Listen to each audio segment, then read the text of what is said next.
Hello and congratulations on getting access to this video course on Facebook retargeting. Okay, so this is video number 1, which is the introduction and getting started.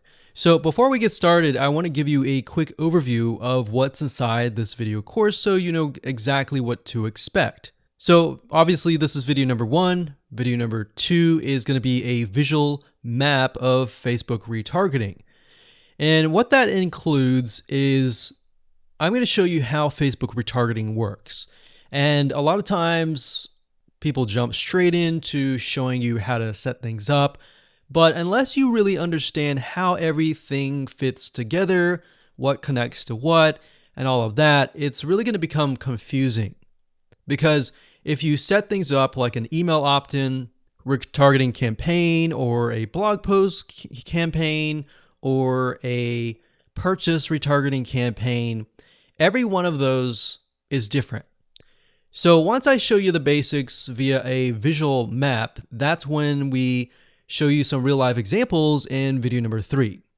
Of course, in video number 4, I'm going to talk about the Facebook pixel, what it is, why it's important, and how it's used. And of course, from that point, we'll move to video number 5 and talk about how to add the pixel to your website, whether you're using WordPress, ClickFunnels, Lead Pages, or any other landing page builder.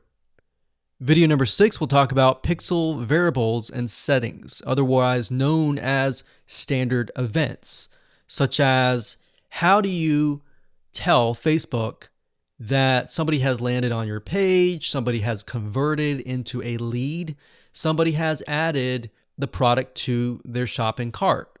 Maybe you want to find people who have added things to the cart but have not yet purchased so that you can show an ad to them, remind them that they are interested in that purchase, and perhaps give them some sort of discount as well. Video number 7, we're going to talk about custom audiences, which are essentially lists or segments of people that you have targeted. And when you create your Facebook ad, you can then target that specific custom audience and show that specific ad to that audience.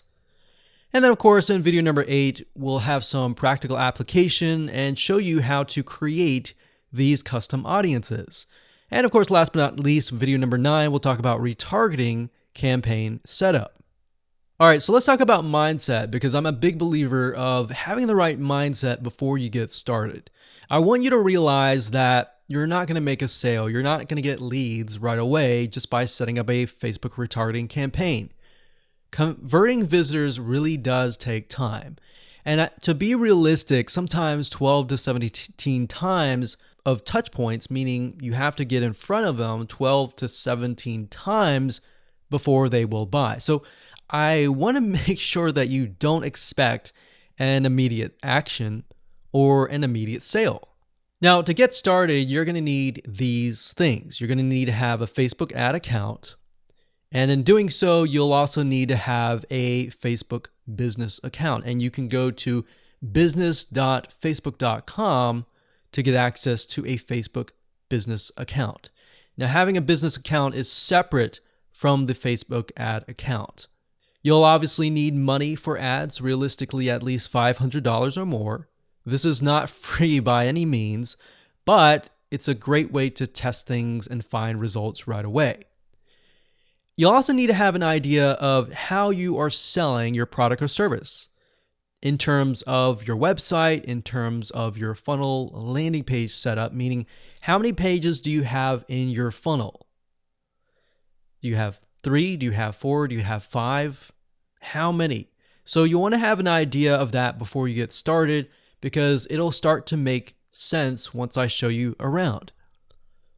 And of course, you'll need to have some sort of mind map or flowchart software. And the reason for that is it will help you be able to map things out, map your own plan of attack out, so that you will be able to successfully implement everything that we're teaching you.